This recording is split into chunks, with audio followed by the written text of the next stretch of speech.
Hey, everybody. Welcome back to the Living Experiment Podcast live version. Streaming to you today from Wisconsin and Texas. Brian, is that where you're at? Outside of Austin, Pilar, good to see you. It's great to see you. Oh my gosh, great guest opportunity here today with Brian Johnson, who is the CEO and founder of Optimize and now Heroic Benefit Corporation, and a longtime friend and collaborator. And also, by the way, P.S., thank you so much for being a sponsor of the Living Experiment podcast. I want to be clear, I would be having you on this show regardless. In fact, we did have you on as a guest before, but I love that we've been co-supporting each other's work for so long. And I just want to say thank you for all that you've done to help me through my evolutions with Experience Life magazine, the Living Experiment podcast, and getting me through some of my own rougher exploratory patches in my career as an entrepreneur. So it's great to have you here today, Brian. Oh, Pilar, thank you and bless you. And thank you for your support. It's always fun to me when, someone will come in and say, I found you through Experience Life, or Pilar, you two remind me so much of one another. And there's just a sweetness. And I'm super grateful for all of your advocacy of me and my work. And it's an honor to be able to create together. So thank you. Oh, thank you. Well, and I know, Brian, I wanted to say too that Dallas sends his regards. I believe I introduced Dallas to your work back way back when, or he discovered it maybe through Experience Life magazine, but he's often said how much he appreciates your work and respects it. And I'm excited to reconnect with him next week, actually, in San Diego, where we first started the podcast. We're finally going to get back together live and in person for the first time in 2 years. And I'll be excited to share with him some of the news of your world. Right on. But today, I want to just start by just framing up what I hope will be the arc of a conversation that could evolve into any direction once we get into it, like all of our Living Experiment podcast conversations. But today, I wanted to talk to you about the arc of evolution in your personal and professional career as a living experimenter, somebody who has aggressively and I think heroically, very bravely, explored a lot of different chapters in your own professional and personal life, constantly seeking out to optimize the best in yourself and others, and trying to figure out the best way to do that. So today I want to talk a little bit about your personal evolution, how you see that as you move through the stages since I've met you. And then I want to spend a lot of time talking about the newest and greatest endeavor that you've undertaken with Heroic Benefit Corporation. And this very interesting moment that we're in with Optimize, which you've been working on tirelessly with a team for the past several years, and have just announced that you're basically giving away a body of work that you produced over the course of the past several years. So does that sound like an okay plan to you? Pilar, you and I always have the best conversations. That sounds more than okay. That sounds amazing, and just so excited to go where it goes. Oh, good. All right. Well, let's throw ourselves into the Wayback Machine. Let's go way back to when I met you, which is when I think you had really just started, maybe you're in middle of Zods or getting, I interviewed you on my radio show in Minneapolis back in, it must have been the very early 2000s. You rapidly pivoted from Zods, which was the first conscious social media platform, which you sold to Gaiam, and then launched yourself into Philosopher's Notes. Now, a lot of people that I know you from that period. Can you describe just a little bit about what was going on for you at that time, how you remember at least your being in your own self as a living experimenter, trying to figure out what to do next? Yeah, again, so fun. And I love the frame of living. I've never considered my arc as being a living experiment. And it's funny because if there's one thing that I think may differentiate my path is my willingness to experiment and then my willingness to move. When my intuition called and I felt that a certain thing I was doing wasn't right, I have a very low tolerance for doing things that just don't feel right. And to go just one step before there, as you know, UCLA undergrad, first generation college student, got swept up into Arthur Andersen's recruiting channel, wanted to get my PhD in psychology, but positive psychology didn't exist in the mid 90s. Went to Arthur Andersen, threw up on my way home from work. That was a data point in my living experiment of this is not for me. Like, oh my God, literally I'm nauseous going to work here. And then I went to law school thinking that would be my, stamp of I'm a smart guy. I can go do what I need to do. Literally threw up when I moved into my apartment at Berkeley. I had a very visceral thing. That only happened one other time in my life, which was also instructive. And then dropped out of law school and then started my first business, and then sold that, and started spending some time reading and writing and thinking. And then that brings us to Zods, selling Zods, and then recommitting myself to the philosophical path, being a lover of wisdom. But I've literally spent half of the last 25 years as a founder CEO, in the other half, almost precisely, as a philosopher, a student and a teacher, etc. So, longer chat on the details, but it just became clear to me that Zods wasn't quite it. We sold it to Gaiam, and then I embarked on a journey to kind of give myself my own PhD, couldn't find a program, et cetera, et cetera. And then Philosopher's Notes was born out of that. But, it has very much been an experiment. That's actually the perfect frame, and the willingness to more gracefully take the data in, and less of the shame and the something's wrong with me, and more, no. This is a good life. And I got Joseph Campbell back, where do I point there, who reminds me that a good life is one hero's journey after another. In the definition of the hero's journey, the first step is out of your known world. And you have to be willing to experiment and have the courage to go into that unknown. And, what I've found is that as I've done that, I've done it with a bit more grace each time through. It was rough in the beginning, and then it's become more graceful throughout. But again, just love the frame of experimenting and the living experiment. Well, I mean, we're so all in it all the time, but I think it's so helpful to have it reframed that way, because you could have, there's another end to that story, which is like going to the job that made you throw up and hating it for the next 20 years and feeling like a failure and never discovering any of the gifts and the passions that you have had bubbling up through you and that have now kind of flowed out to affect millions of others. And I love to emphasize that, because I think so often people see folks like you or like me or like Dallas, who seem to have like kind of gotten to the top of some game or their own game without ever having considered all of the random moments of what felt like perceived failure or, disappointment or just cluelessness. And so often there is no clear map for that journey. You're creating it really as you go, going into the unknown like that.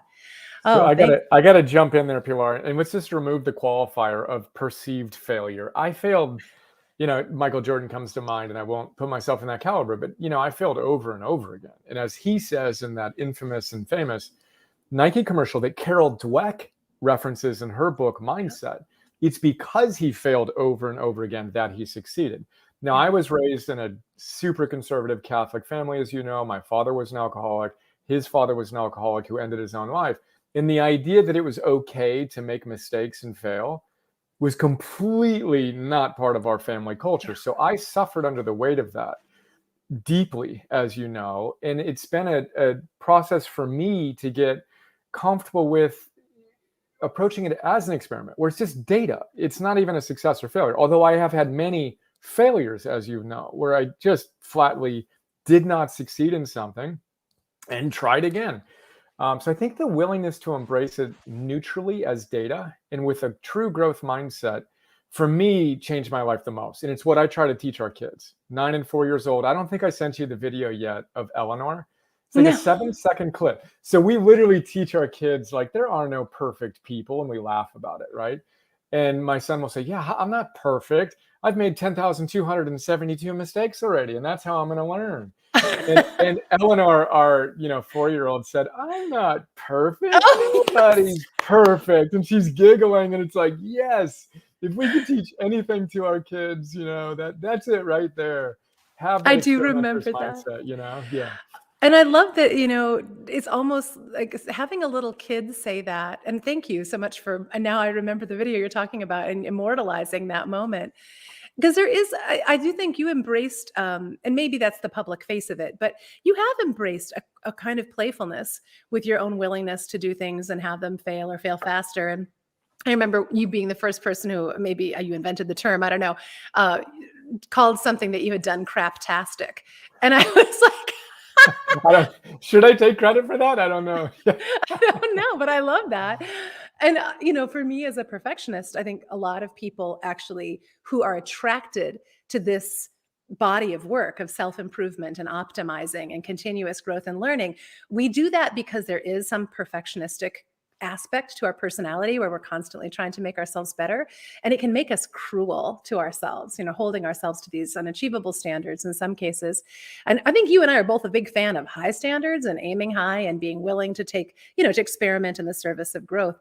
But there is something painful about feeling that anything that you produce is not good enough. Yep. And I do think one of your zones of genius, as far as I can tell, has been in managing and navigating. I call it perceived failure because to me, it's a necessary part of a successful strategy. But Yep. those moments of failure, I love it. you bounce back. Yep. You like the term anti-fragile much better than the term resilient, and I think that makes a lot of sense. But it does seem to me that you've proven yourself anti-fragile. The more difficult circumstances you've come through, the stronger and better and more creative you've gotten. There's so much there. I got it. The reason I playfully pushed, I love the perceived failure, because it isn't. It is what it is, and you can interpret it however you want. I just wanted to shine a bright light on. I have not succeeded many, many times, which is how I've gotten to a point of clarity. But to briefly go to that perfectionist thing, and I appreciate you seeing that aspect of my creative process and willingness to learn and embrace the messiness, etc. Tal Ben-Shahar changed my life. He wrote a book called The Pursuit of Perfect. Tal, of course, taught the largest class, at least at one point, in Harvard's history on positive psychology. Dear friend and favorite author. He says that there's actually two forms of perfectionism. One is unhealthy and one is actually healthy. And the difference between the two is they both have really high standards. And the perfectionist actually thinks they can consistently hit those standards, whereas the optimalist, he calls the healthy perfectionist, embraces what he calls the constraints of reality. They know that they're never going to be able to work 16 hours a day, be a great, spouse or partner and parent if that's their role, and an athlete and all these things. They embrace reality. They hold the high standards, they embrace reality, and then they can excel knowing that all the things we're talking about are part of the process. That fundamentally changed my life. As you know, I teach, Conquering Perfectionism 101 and all that stuff. This is a master class, right? You have an actual one of the classes that you're giving away for free. Yeah, that and all the notes. And then I'm a deep student of creativity. I mean, the definition of the creative process is the willingness to tolerate ambiguity and the willingness to ship an imperfect product. And people like us and those with the, creative aspirations that we do, we will never be happy with our work. And then I learned that, and then I set myself on a cadence of shipping, much like you did as a journalist with all your magazines, et cetera, where I had to ship, and I had to get comfortable with not being perfect. And again, for me, as a recovering perfectionist and a son of the family in which I was raised, that changed my life. And again, your frame of the experiment, of what I teach our coaches is put on your lab coat, like you're experimenting, the goggles, because you're doing some big experiments, and bring your clipboard and look at what's happening as neutral data. It doesn't say anything about you and your worth or what have you. It might, be an opportunity to shine a bright light on what's working and not, but do it with the joy of an experimenter rather than, the hammer of shame and all the other things that just don't help. Yeah. Yeah. Well, it's funny, I feel like this past year has forced so many of us, or I should say 2 years really, it was 2020 March where everything kind of shut down and everybody had to change their lives around because of the pandemic. And so many of us had to suddenly, by force, basically embrace ways of doing things that we were not good at, including doing things online that we were not good at, managing career and family in ways that were unprecedented, and a lot of people feeling like failures, even as they were feeling victimized by the set of circumstances. And yet out of that, I have seen so many people produce new creative products and experiences and discover new joys, things that they didn't know they like to do that they do like to do. And also discovering that what they thought was success that was working for them before, they didn't want to do that anymore. They did not want to go back to the so-called normal of the previous time. So what felt like a moment of devastation, and it was for many people, I don't want to belittle that in any way, shape, or form, Yet, I think in some ways, the past couple of years have been a microcosm of what life is like generally. You can't predict what's going to happen from year to year. You can't necessarily plan for it and be perfectly prepared. But that optimal approach of like, what can I do with what I've got available seems to me where you have always thrived and encouraged other people to shine, and while always embracing like what can I learn from here that would make this Yeah. better? What can I know about myself, my world? What skills can I build? And so I want to talk a little bit about your passion for that, because I've been kind of thinking about the arc from, say, Philosopher's Notes to Optimize to now Heroic, and how they've kind of morphed one into the other. Remind people who aren't familiar with your work how Philosopher's Note started, what Yeah. your intention was with that, and how it morphed into Optimize. Great. With a stop in Theos, which was one of the wonderful learning opportunities. Yes. Oh my God. Isn't that funny? I Yeah. actually totally forgot Yeah, about no, of that. course. Yeah. And this is what you're getting at is like there's the public thing, it's scrubbed. Oh, yeah. And I raised a couple $1 million and I tried this and it was working until it wasn't, that I blew it up and started from scratch and had to rebuild Right. everything. And, Right. so it's that public persona that I try to, emphasize, the ups and the downs and all of that. But, briefly sold the social media platform Zods to Gaiam. It parenthetically, and we'll come back to it, died a very sad death, as many acquired companies do. And again, we'll come back to the fact that I've been waiting 15 years for someone to create an alternative to Facebook for people like us in these conversations. But Philosopher's Notes, basically, I knew that running that business wasn't right for me. And I wanted to go get my PhD, but there wasn't a program out there that integrated not just the positive psychology, but also the philosophy, the business, the nutrition, the well-being, all the different things that I'm passionate about. So I playfully decided to give it to myself. I literally moved to Bali for a year with nothing but a suitcase or two of books, and read and wrote and taught. And out of that, and a little bit before that, Philosopher's Notes was created. And the origin story on that actually is interesting because I have learned to pay attention to those moments where and you have insight. So I was actually on a flight from Tokyo to LA with my now wife, Alexandra. We were on a pre-honeymoon. And I randomly, or perhaps synchronistically, I'm thinking I had sold the business. And what am I going to do? What do I want to do to help people optimize their lives and get paid to optimize mine and all this? I open up the Sky Mall, literally right to a 2-page ad for a company that did summaries of business books. And this is in 2000 and I don't know, 6 or 7 or something like that, maybe 8. 2008, maybe January 2nd, 2008. It was right after New Year's. And it was one of those choir of angel moments, as I like to say. I just knew, I'm going to create really cool summaries for self-development books, for personal growth books. And I want to figure out how I can demonstrate that you can get paid to do what you love to do in service to something bigger than yourself. And that will be my master's project. I will spend what I thought would be a year or two distilling 100 Philosopher's Notes. And I would, again, bring in conscious capitalism and create a cool business and show people you can get paid to read and optimize as long as you're creating enough value. Anyway, did that for a couple of years. And then 100 Philosopher's Notes became 200, 300, 400, 500, 600. And in between, I got out of that. Well, actually, I'll say this. This is actually important. So then I had a breakfast with Stephen Pressfield, one of my favorite authors, and another not new now. This was, 10 years ago. We're having breakfast. The War of Art guy. Yeah, War of Art. I mean, he's written, and I've done Philosopher's Notes on like 5 of his books. War of Art, Do the Work, Turning Pro, etc. I can remember it like it was yesterday, and it was almost 10 years ago. We're talking ancient Greek philosophy and arete. I've got my arete tattoo and I've got my heroic tattoo. So what it means to be a hero. We're both huge fans of ancient Greece. And he says, have you ever thought about creating a modern day Plato's Academy? And it was another one of those choir of angel moments of, oh God, that'd be cool. What would a modern day Plato's Academy look like? And then I went from creating notes in my own business to, frankly, I got his question entirely wrong. I thought that what you should do is, it was a great question, and then I totally strategically missed it.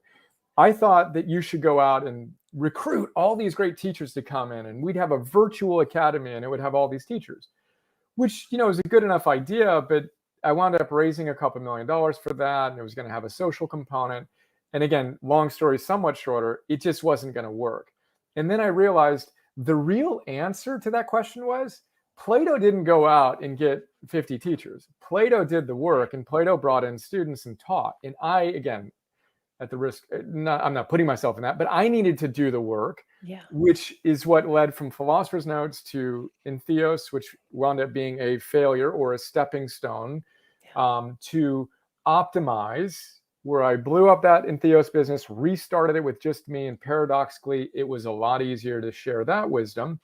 And anyway, that was Optimized, which became 600 notes and the 1,000+1s, 50 master classes, et cetera, et cetera. So that was a long story, but experiments, sometimes the intuition was right, in quotes, and other times it was, it was there, but kind of, oops, didn't execute that quite the way I did. Yes, I just burned 2 years or 3 years of my life and $2 million of capital on something that wasn't right, and perfect. Let's go. Get stronger and take the next step. Yeah. Yeah. And at the same time, you were, I think, that experimenting about like what you liked to do, what you wanted to do, and what was going to work for other people. I think you couldn't necessarily have known how to build Optimize or Heroic without having had that experimental, left turn I've got into gray Entheos. whiskers here, Pilar. These gray whiskers have been earned, every single one of them. Yes. Well, I appreciate that because I know I always say like the work that turned my hair silver, is the work I've loved. That is the And coolest looking hair, by the way, ever. It is so oh, good. Yeah. thank you. I appreciate that. I've sometimes people admire the color, and I say it took me 55 years to get it this way. So, so let's talk about Optimize now. And it were you at all afraid after Entheos, the perceived failure, after like, okay, that wasn't it? Or how did you get yourself over the hump to begin again? Like, what was that moment like? And now having had the fresh experience of like, okay, that wasn't it. Yeah. How did you gear yourself up, or what help or coaching did you get beyond Yep. the counsel of Yep. some of the books that you were reading? Well, let me be really clear. It was brutal. It was 12, 13, 14. That date will be imprinted on my mind forever, so 7 years ago, almost exactly. It was the right decision. I knew that, and it was a very difficult decision. So we had to let go of some people and had to let my investors know it didn't work. I refused to say, sorry, it didn't work.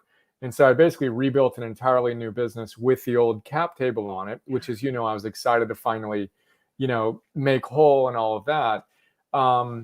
Yeah. And thank you again for your blessed support throughout the whole process in so many ways. But I went deep into practicing my philosophy. And it's funny because the first thing I did was I just immersed myself in mental toughness and just what are all the best books. And one of the first books I remember reading, I can again remember it, was Unbeatable Mind by Mark Devine, the Navy SEAL commander, entrepreneur, who is now a dear friend, heroic investor, and just kind of a soul brother. But I remember reading that book and knowing that I needed to go next level in my own mental fortitude and craft what I now call anti-fragile confidence. And I literally read every single book on mental toughness, from all the Navy SEALs to the peak performance experts. And the deal I made with the bigger force, God, whatever you want to call it, was I'm going to have the opportunity to do what I'm going to do now as a teacher, to the extent I share what I'm learning and really do my best to kind of close the loop is how I think about it. I learn and I share and I strive to embody and then transparently share what I'm up to. And then I worked ferociously hard, to put it directly. I mean, I just worked. I hustled and I read 120 books 2 years in a row each year. And not only read them, but distilled them into Philosopher's Notes, 6-page PDFs, 20-minute MP3s. And I did a Philosopher's Notes TV episode. And I actually look back at my own production in that, and I'm like, that guy hustled. Yeah. I didn't use a phone for a year or two. I didn't use email, and I just worked. Obviously, energy, work, and love is my thing. So I was there with my family, which was growing. Just had a son, and now, of course, have a daughter. But I hustled, and I was willing to do the work. And Peyton Manning, the great football player, was cut from the team his whole career with when he injured himself. And so that was a devastating thing for him, and he needed to find a new team. He was recruited by a number of them, and he decided to go with the Denver Broncos. And he, in one of those mental toughness books, made a point that stuck with me, that once he decided he was going to go play with this team, he wasn't going to question it. He was going to prove himself right. And so I've disciplined myself to be decisive. So if I'm going to make a decision, desir, to cut, we know that, again, the word decide etymologically means to cut. You cut off options. Yeah. And when I make decisions, I go all in. And if I get new data that demonstrates it wasn't the best decision, perfect. I will change my decision immediately. I got Ralph Waldo Emerson up there, who says, trust yourself. Yeah. Speak what you believe today in hard words, and speak what you believe tomorrow in hard words, even if it contradicts everything you said today. You've got to bring 1,000-eyed consciousness to this present moment. And he says most people drag around a dead corpse of what they said they would do, and literally self-reliance. And we're attached to what we said was right for us yesterday or a year ago or a decade ago, and we don't have the freedom to, again, make our lives one big experiment. And again, he said, life is one experiment. The more, the better, literally, quote on paraphrase, unquote. Anyway, I'm kind of going off there, but I went deep into studying and then practicing. These ideas need to go from theory to practice to mastery. And that was a super challenging, super rewarding, wound up being, just a great decision and a great phase for me to get that foundation set up for, the next things that I've been doing. Yeah. Well, and I think this is so important. It's coming to mind, this idea that it's impossible. It's not a good idea. It's certainly possible, but it's not a good idea to compare your chapter 1 to someone else's chapter 10, because it's very easy to forget the chapters 1, 2, 3 through 10 that got them there. And it's also really hard to know if that's chapter 10 or 100 for them. And I feel like so much of what you've been doing in reading and practicing and mastering this stuff is also observing and bringing along other people for this ride. And I'm sure you must hear from time to time from folks that are struggling as they're integrating this information, as well as the folks that are succeeding and going, oh my God, this is so helpful. Thank you. At least that's the case with me. Maybe you don't open your email as often, but I'm always amazed by first of all, how tough people are on themselves. When they say, I'm trying to do all of the things, you're suggesting. I'm trying. And every time I hear that word, I'm like, just do the part that you're doing, and then use the feedback to decide what comes next. But I think mostly what I witness is people being overwhelmed, exhausted, burned out, and being incredibly critical of themselves as they're embarking on these paths of experimentation. So I think that it's like, on the one hand, like absolutely commit yourself, like that desir, that, cutting yourself off or closing doors completely so that you can move through the ones that you've got in front of you with confidence and determination. And at the same time, I think the idea that you have to get on that path and then, I don't know, flagellate yourself endlessly when it turns out to not be the right path. And then this is a theme of my work with Phil Stutz. Phil is my beloved kind of coach and mentor and spiritual father, and worked with him for 5 years, once a week now, 2 times a week, etc. He talks about what he calls the decision-making process. And you need to, when you have an intuition, you make a decision, you take action, and then you get the data and you make a new decision. Yeah. And the trick is, paradoxically, you want to move through that quickly. Mm-hmm. Most people, it's ready, aim, and they never fire. Yeah. Now, again, you want to be grounded and you want to be mindful about it, which is why I meditate, as an hour every morning. I don't want to fly away. I want to be grounded and disciplined in my eating, my moving, my sleeping, basic fundamentals. But then you want to trust yourself. And part of trusting yourself is that, Hall of Fame baseball players, as the, overly cliched thing, but it's a very good thing to remember. You bat 300, you make it into the Hall of Fame. So why am I going to think I need to make the right decision every time? I don't think that, and I certainly won't. And when I have it's not vulnerability, the self-awareness and the wisdom to know that that's just a fact of life, then I have more courage to go out and truly experiment. Yeah. One other thing that arose for me when you were describing that was important for me, that Kristen Neff so beautifully brought home for me, is self-compassion has 3 components to it. I always make the first common humanity. Because the thing that I used to do that was most toxic for me was I thought that it was just me. Yeah. I thought it was just me that was scared when I was in grade school and high school and sweating through my shirt by like first period, and because I was so nervous and scared of everything, Yeah. and that when I felt fear or when I felt shame, that something was inherently wrong with me. So this idea that you are not alone, that all of the great performers experience something very similar and have gone through those chapters that you mentioned in order to get to a point where even if they now burnish their public persona like they were just perfect, they went through the same things you're going through. So that sense of common humanity has been a really, really important thing for me to embrace and to teach, is that it isn't just you. Yeah. Another one of my coaches, Steve Chandler, said, you're not experiencing this, being all the things we're talking about, because you're you.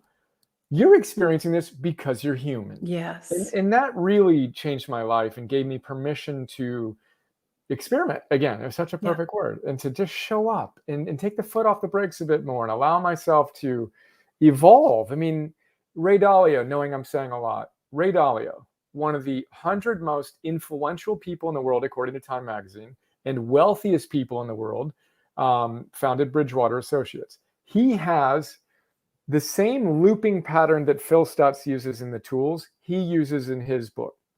And he says the point of life is to evolve. And so he has a 5-step process for success. He says the first thing is you need to have a big, ambitious goal, right? You got to have high standards. You got to go for it. And the second thing you need in order to succeed is to fail. Literally is what he says. You have an ambitious goal and you fail. Then what do? Then you use the data to redesign your kind of model of what you're going to do, and you try again, and you loop through. Yeah. And he now uses the data so powerfully that when he makes mistakes, has what he calls a mistake learner's high, like a runner's high. And so imagine that. Imagine having so much wisdom and self-mastery and courage and love for yourself in the process that you get excited about mistakes. Yeah. That's where the power comes in, and then the joy comes in. That's absent when we think something's wrong with us, et cetera, et cetera. But if you're on a heroic path, the first thing to know, Joseph Campbell tells us, is there is no path. If you're on a path, that's the one sure sign, he says, that it isn't your path. Yeah. Now, it's supposed to be scary. You're supposed to have dragons, not lizards that you're, battling, not sidestepping. And those scary moments become not signs you're doing it wrong, but signs you're doing it right. Yeah. And again, saying a lot there, but I think it's so important to realize that's actually like exactly the opposite of how we used to frame it. Yeah. That this is a sign that we're striving to live heroically. Perfect. Let's go. And then do the hard work to, get a little bit more skilled in the process, perhaps pay a little more attention to our ultradian rhythms and our digital technologies and all the other things that lead to the innovation. But enjoy the process a heck of a lot more, and dare to dream again and all that good stuff. Well, and I think that it's, I'm thinking so much right now about the path that I've taken to in learning how to evolve myself by my own choices, by my own rhythms, not having to follow someone else's path. But I think that cycle that you're describing is such a universal one of learning, in Refine Your Life, which is a course I teach. I teach the cycle of assessment, commitment, feedback, and follow through. Assessment, decide what you want. Commitment, make a decision that you're, going to go for a particular thing. And then listen to the feedback, like notice. And a lot of times the feedback it's not working is not feedback that it's the wrong goal. It is feedback that you need a new skill set. You need to get stronger or more disciplined or to develop more self-awareness or be willing to ask for help. Whatever it is, like plan better. I don't know. But when you follow through is when you take that information back in and then keep going, rather than just having, your life with littered, discarded goals because that failed, that failed. I think the real juice and where the high of a perceived failure, a learner's failure comes in is going, what is available for me in this? I was just talking with my partner, Alan, about this, around decisions that you come to question and then beat yourself up for. It's like, well, more than the actual decision and the outcome of that decision, I think the most valuable thing is what goes on with you What do you notice about yourself in a post-finding reality? Is it that you're awash in shame and self-doubt? Is it that you're angry at everyone else for having failed you? Is it like, what are the markers, the breadcrumbs that take you back to opportunities that you have to learn and to grow and to love yourself and your life more? Which brings me to this next chapter. So you said you had like Arte on one arm and you've got Heroic on the other. What has been the evolution from from Optimize into Heroic? Why was that necessary? Because it seemed that Optimize has been, like, is it the 3,500 people have gone through your Optimize coach program. You've had, excited people from all over the world have phenomenal results. The science behind this experience of learning through the Optimize premium stuff, going through coach, all of that is extraordinary. Why this next step? Yeah, and again, thank you for your kind words. And I was a hermit, so I literally was just reading, writing, teaching, repeating. That's just what I did for years to create the 600 notes, and then to create the classes, and then the coach program. And it was election night last year, almost exactly a year ago. And politics aside, I wake up in the middle of the night, which I rarely do. Sleep is a sport for me, and I check in on what's going on. And frankly, again, politics genuinely aside, it was just one of those like appalling moments. I got a 9-year-old, a 4-year-old. I want to be able to point to leaders that I'm really, really proud of. And I'm a proud American, and it just became clear to me that I needed to step out and I needed to step up. And Abraham Maslow is on my wall up there. He says that, he, of course, studied the greatest people of his generation, like Eleanor Roosevelt, who's back there, who our daughter is named after. Einstein, etc. And he said, what one can be, one must be, this self-actualizing individual. But he also said that we all have capacities that are clamoring to be used, and you need to use them. So anyway, the social dilemma is alarming, and I've been waiting for someone to create a conscious version of Facebook, an answer to the social dilemma.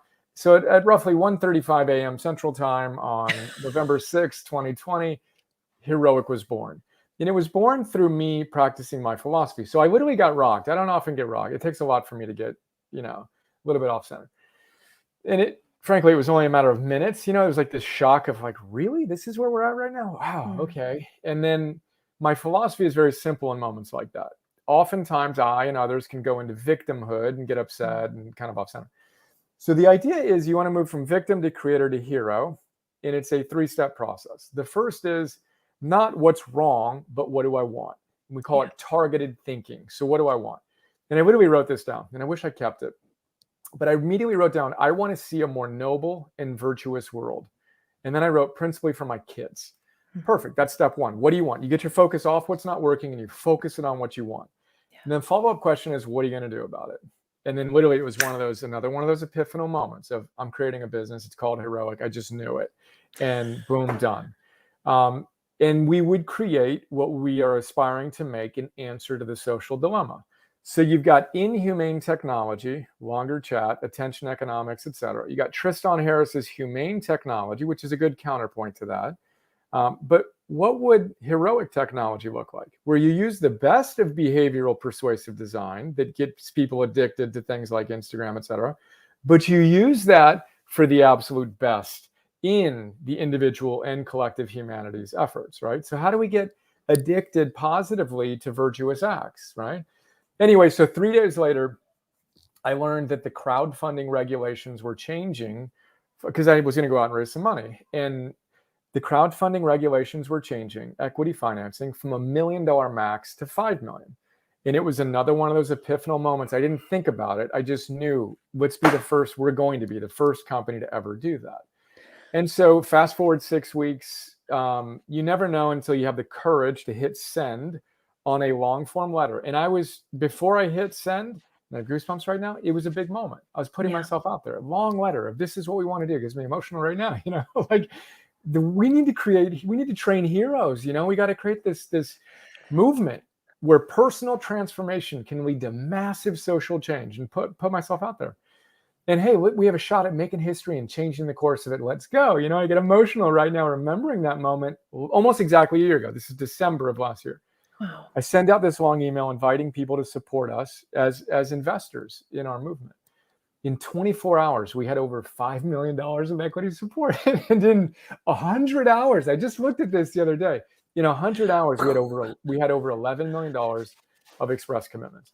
So then you fast forward another few months, the regulations officially changed, and we were the first company to ever raise a $5 million Reg CF fundraising as part of an $11 million seed round. And I know this is getting long, but then I went to the world's best product development company called MetaLab, not to be confused with the company formerly known as Facebook. And MetaLab is the best in the world at what they do. They built Slack, they built Uber Eats, they built Tinder. God bless Tinder. I've been with Alexander for 15 years. They built Elon Musk's new business, Neuralink, and they are building our Heroic platform, which will be a social training platform to help people go from theory to practice to mastery together. Where, I like to playfully say, we don't need to listen to another podcast or read another book. We need to do the things we know we could be doing, but do it together and do it in a really inspiring environment with world-class technology that makes it engaging and fun and rewarding at a dopamine level, to go do what you said you're going to do and to become that best, most heroic version of yourself. Anyway, it's a very long arc from optimize to that moment to where we are now. And obviously we're passionate about it. 2,500 investors, 75 countries around the world. And as one of my advisors said, more than anything, what it shows is the world is hungry for heroes. Yeah. People want to create a better world for obviously ourselves, our kids, their kids. And I'm obviously fiercely committed to the point of a tattoo of this is it. Let's go together, play our roles well, and see if we can help create that more noble and virtuous world. Well, and a heroic level of commitment too in deciding to give this vast body of work away. I mean, this is the work that you have spent years building. This is your philosopher's notes, like you said, the summaries of 600 plus of the greatest books that you could get your hands on, delivered as MP3s, produced as Philosopher Notes TV episodes, turned into master classes, these plus ones that are these daily niblets of goodness that you've been sending out. That was a subscription product that you were charging, I thought, nowhere near enough for at $100 a year, but suddenly you decided to just give it away. Like, what prompted that? And how has that been? Yeah, again, goosebumps as you say that. And thank you again for your kind words. It was both to win at scale, we need to both drive our business with virtue, which of course is what Arte means, but also strategic wisdom. So it was both, I believe, the right thing to do morally and, virtue wise. And it was also, I think, the right thing to do strategically. Yeah. So optimize, I'm proud of that.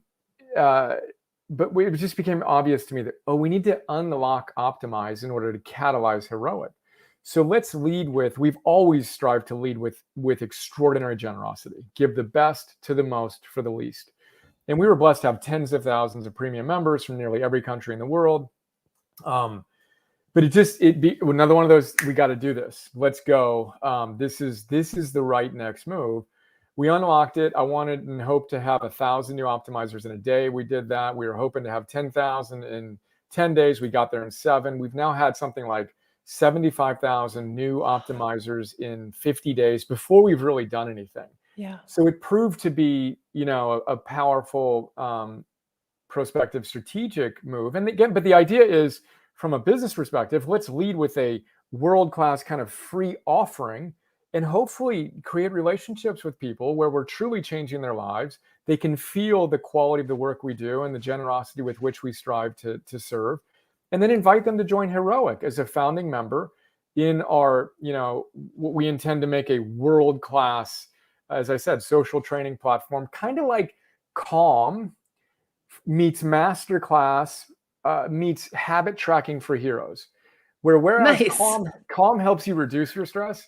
No. We're going to help you eat your stress like an energy bar. We're not blue with fuzzy white clouds. We went dark mode. We're Tesla for personal growth, and literally like dark mode. It's supposed to be hard. Make it sexy and make personal growth not something you're embarrassed about, but that's something that makes you feel empowered, that it's a noble thing to strive to be your best self. Nothing has been more important across all cultures. Anyway, strategically, that was the idea, and the response has been wonderfully, humblingly, we're now in like, I didn't even know there are 222 like provinces and countries or whatever, but it's just been fun to see that. And now engaging in, different partnerships at a grassroots level and a strategic level with you and others who we admire. And we're all in. So now the game is just to close that loop. We're going to have 100,000 optimizers literally in days. And now I thought 1 million new optimizers in a year would have been ambitious, and it was at the time. But I believe, and I'm almost certain, we're going to have 1 million new optimizers in Q1. And then I realized, oh my gosh, if you do the math and we're able to earn the trust from our new optimizers, and a certain number of them are excited about $35 for the first year on Heroic as a discounted founding member, we can make history again, this time, and again, it gets me emotional, as one of the fastest growing startups to $1 billion enterprise value, which again, in the material world, being a unicorn is very, very important, right? So I want to prove that virtue wins, that when you do the right thing, you don't make trades in business. It's what accelerates your growth. And you and I have spent so much time in the conscious capitalism movement. So I want to create an exemplary business from scratch, heroic public benefit corporation that can scale, frankly, literally to the degree of a Facebook and other companies that have such power in the world today, and win on all of the normal metrics, but be able to show that from the beginning, we strive to do it, however imperfectly, with virtue. And we won.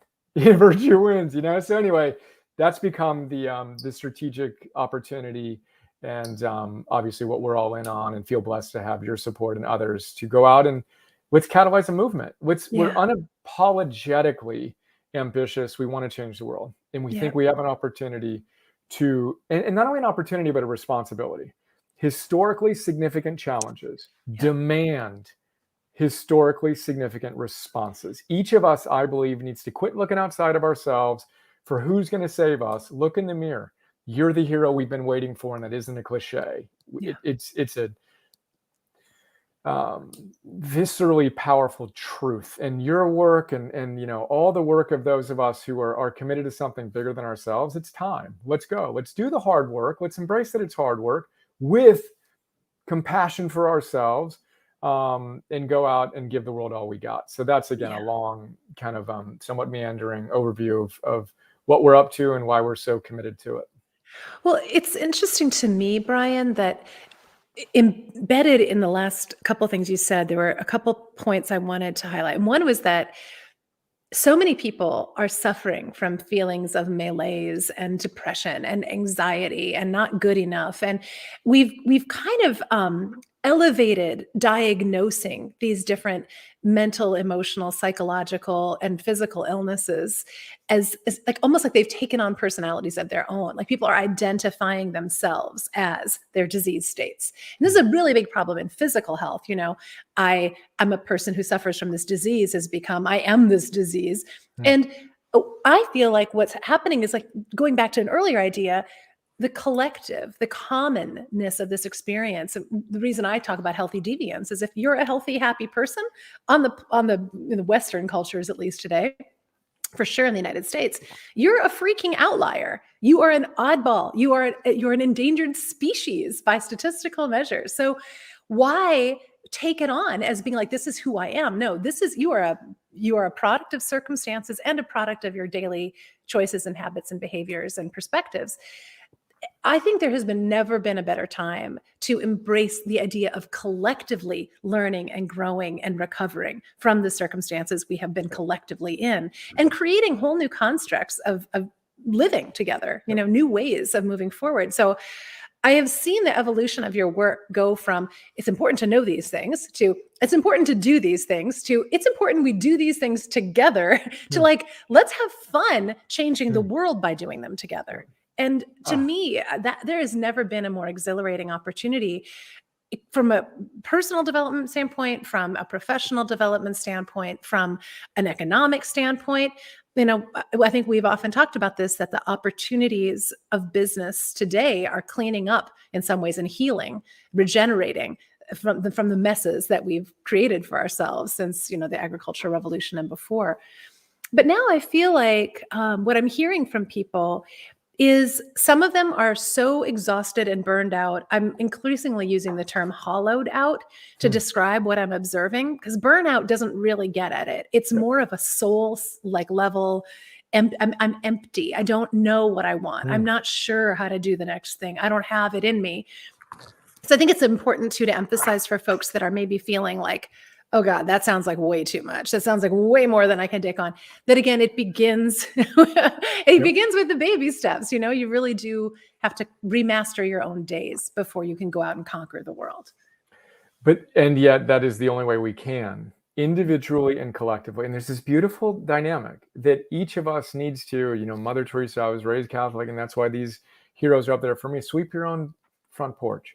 Yeah. If we all did that, and then Gandhi, be the change, and it's paraphrased, but be the Yeah. change you want to see.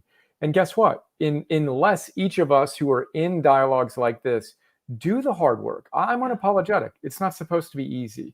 And it's part of the problem with our culture is we're bubble wrap now.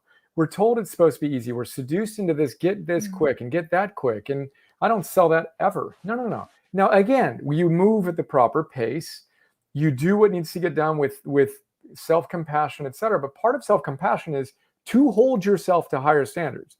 Our standards in our culture now are in the gutter. So you and I look like these crazy outliers. But as Yuval Noah Harari says, the culture's standards, whether it's a front lawn in front of your house or the shoes we wear, are neither natural or inevitable. It is not natural or inevitable that we would live in such a vicious society. Yeah. But then people like you come around and say, here's your new identity. You're a healthy deviant. And as you know, that's a big part of my work in our app is, okay, what if we more and more consistently, never perfectly, but more and more consistently lived from the identity of being a healthy deviant? Or for me, it's a heroic leader or an athlete who's energized, and a soulmate is my identity, not just with my wife, but with my kids and with you. Right now, what we're doing is we're connecting on a soul to soul level. And you mentioned the soul hollowing.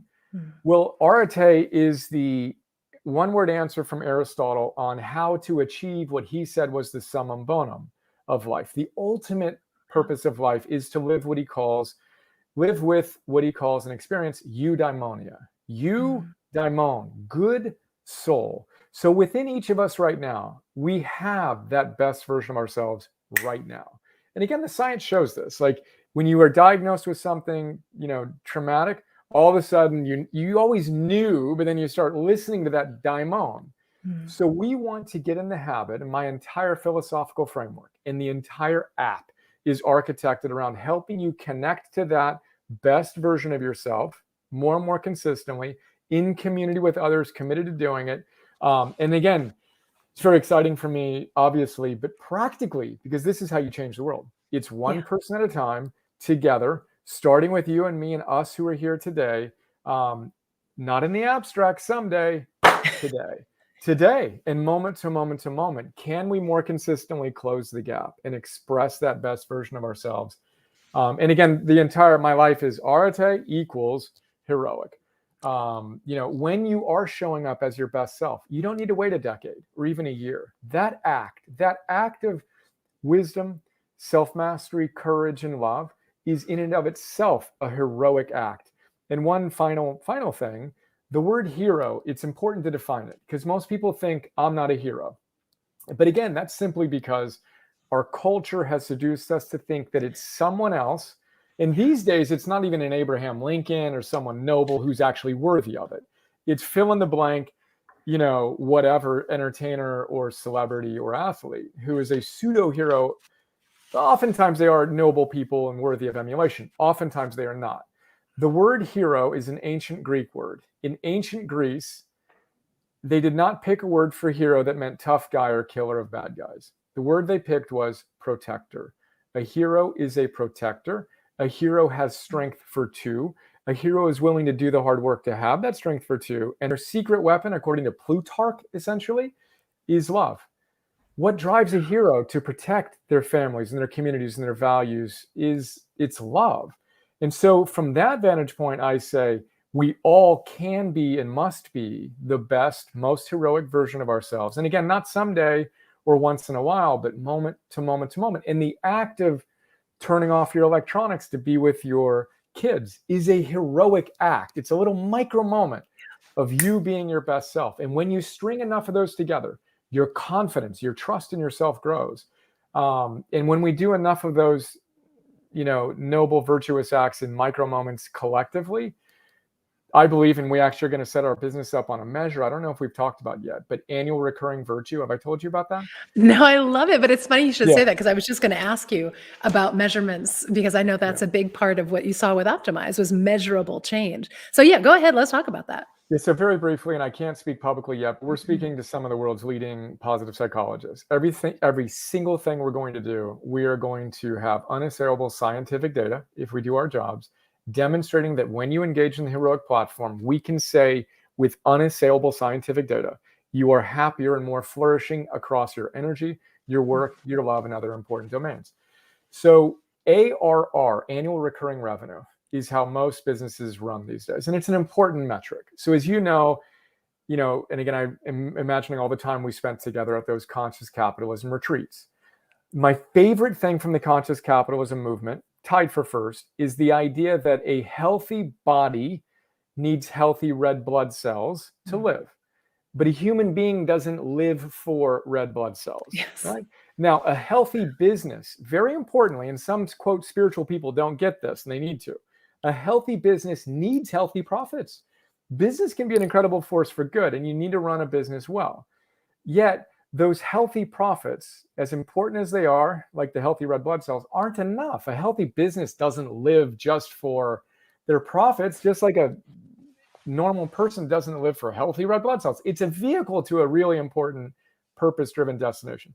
So we intend to create a very successful business leading with virtue, but the real metric will not be ARR per se, although again, we're going to check that box powerfully by creating value at an astonishing degree, hopefully. The metric we're going to measure is annual recurring virtue, not ARR, but ARV. So we've got this whole thing that we can talk about at a different time, but the app will be architected to help you move from theory to practice to mastery. So you will commit to virtuous acts in your energy, your work, and your love. And you'll literally show up. And you know that one of our team members, his identity is Healthy Deviant. So what's the Healthy Deviant in you do? Well, for me, I'm a digital sunset. I move and I meditate in the PM. Those are my top three targets and behaviors and energy. I have those in work and love. Anyway, we call those virtuous targets. The best version of you commits to doing those in the morning and then hits them during the day. Again, MetaLab invented Tinder's swipe. We have our own crazy bird like, not a slingshot, but a bow and arrow haptic thing you're going to do. Boom, I hit a target. When you hit a target, your virtuous act will be added to the collective total. When we have 300,000 heroes committing 10 virtuous acts a day, that's obviously 3 million a day. It's a billion annual recurring virtue, ARV, a billion virtuous acts.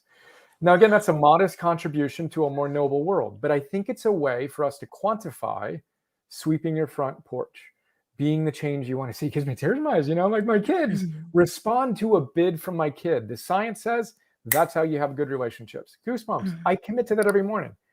And on our app, when we launch it in April, you'll be able to commit to respond to a bid from my wife or my partner or my kids. And then when you do it, boom, you hit it. You get a dopamine hit. Addicted to that.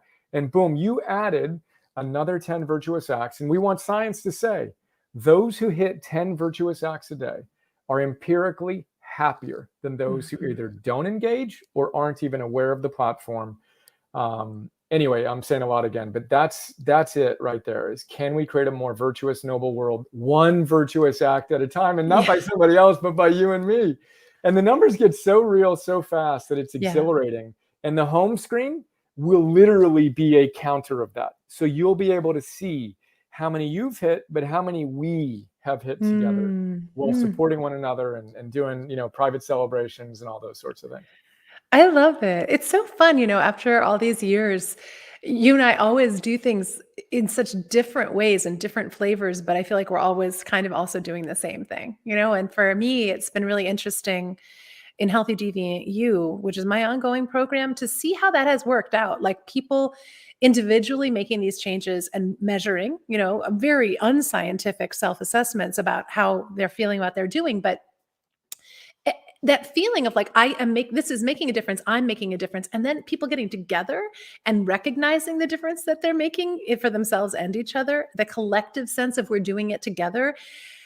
There's never been a more gratifying community to be a part of. And the idea that you're actually making this workable, there's like 100 people in my Healthy Deviant You group. And it's still, like, I've never been more gratified in my life. And I've never been more proud to be connected with a group of people who are doing this kind of work and doing it together. I think, the optimized into heroic evolution is turbocharging that experience and creating, a measurable impact at a level that I think is unprecedented. And I do think it really publicizing the idea, kind of like with gross national happiness versus gross national product. There are different ways of measuring success, and the unhealthy default reality, as I call it, our society has created really unhealthy default reality measurement scales. And it's up to us to reclaim what is success, what is really happiness, what is eudaimonia. I love that term. So, okay, so we have just a couple more minutes. I want to make sure people know how they can find out more about the stuff you're doing and what the timeline for this is like. Right now, the optimized premium subscription product that you used to charge $100 a year for, which was a ridiculous bargain. I mean, a lot of places charging 10 times that for stuff. But you've made that available. I put the ticker up here that has the information. It's at optimize.me. The optimize.me/Pilar is just gets you to a page for the living experiment and me for friends of me. There's no difference. You can get it free at optimize.me if you want to. I'm just happy to be and proud to be a advocate for this, because almost everybody in my world, I would think, would want to do this. I can't think of any reason not to. We also there, by the way, another reason to go there, optimize.me/Pilar, Pilar, is we have my note on your book. Healthy Deviant, yeah, which is the best. So that's the fastest way to get there. Well, thank you. I loved your book and I loved that note. It's one of my favorites. And then also we have, I believe, a snippet from your participation in our coach program, which is the other thing that is timely. So you've been such a big advocate of and a guest faculty member of our Optimized Coach program. Very briefly on that. Yes. 600 philosophers' notes, all these master classes distilled into a Optimized Coach certification program, which 50% of the people do it because they're coaches or want to be coaches. The other 50% do it simply because they want to master their lives. Yes. So the core of it is something called the Mastery Series and Program, in which I distill the best ideas from all those books in a very structured, we've been told, coherent program where we walk through different objectives that cover the things we've talked about today. You got to know the game you're playing. You got to forge anti-fragile confidence. You got to get to know your big three, and then you master yourself and all these other things. Anyway, that Sony Lyubomirsky's lab ran a scientific study on the 300-day program. And she said if she didn't do the research herself, she would have thought the data was fake. It had such positive responses. And again, frankly, I kind of knew that it would be the case because we had so much qualitative feedback. And all I'm doing is distilling scientifically proven ideas. Like, it's not like these are my ideas. These are just packaged in a way that everyone across all cultures and time have said that science has proven. Anyway, it used to be $1,000, which we were told was already very discounted from the normal program. It's now $300, and you can bring a friend. So we gave away Optimize for free. It wasn't quite the right decision to give away the coach program for free, but we took that down as far as we could. It's $300 for a 300-day program that you can do on your own pace and all that stuff. And the idea there is, look, it's been a rough 2 years. And let's go. The next cohort starts on January 3rd. Let's go make 2022 literally the greatest year of our lives. And not in some, but in a grounded, practical, again, empirically demonstrated way that we can go out and do the work to go change our lives in service to something bigger than ourselves. That's optimize.me/Pilar as well. And yeah, those are the two big things now. Heroic launches in April. Although when you're part of the community, you'll get an invitation to that. We're offering that at at $35. So 50% off our normal $70 for the year. Wow. If you want to sign up and give it a shot, we'll launch that in April. That's so cool. You know, it's funny. I kind of forgot that that Coach was even open, that you're re-registering people for that. My mistake, but it's so neat. I mean, well, so there's a lot of good reason to go and check this out. There's a lot of good freebies that you can check out. If you don't already know about Brian's work, that's a great way to get a sense of how he frames up this stuff. I love the way that you do that stuff, Brian. Like, you just have a real knack for condensing wisdom and making it absorbable by even busy, distracted, crazy people, like most of us have tended to become in our unhealthy default reality. But we're seeking sanity. So you can find out about all of that stuff for free.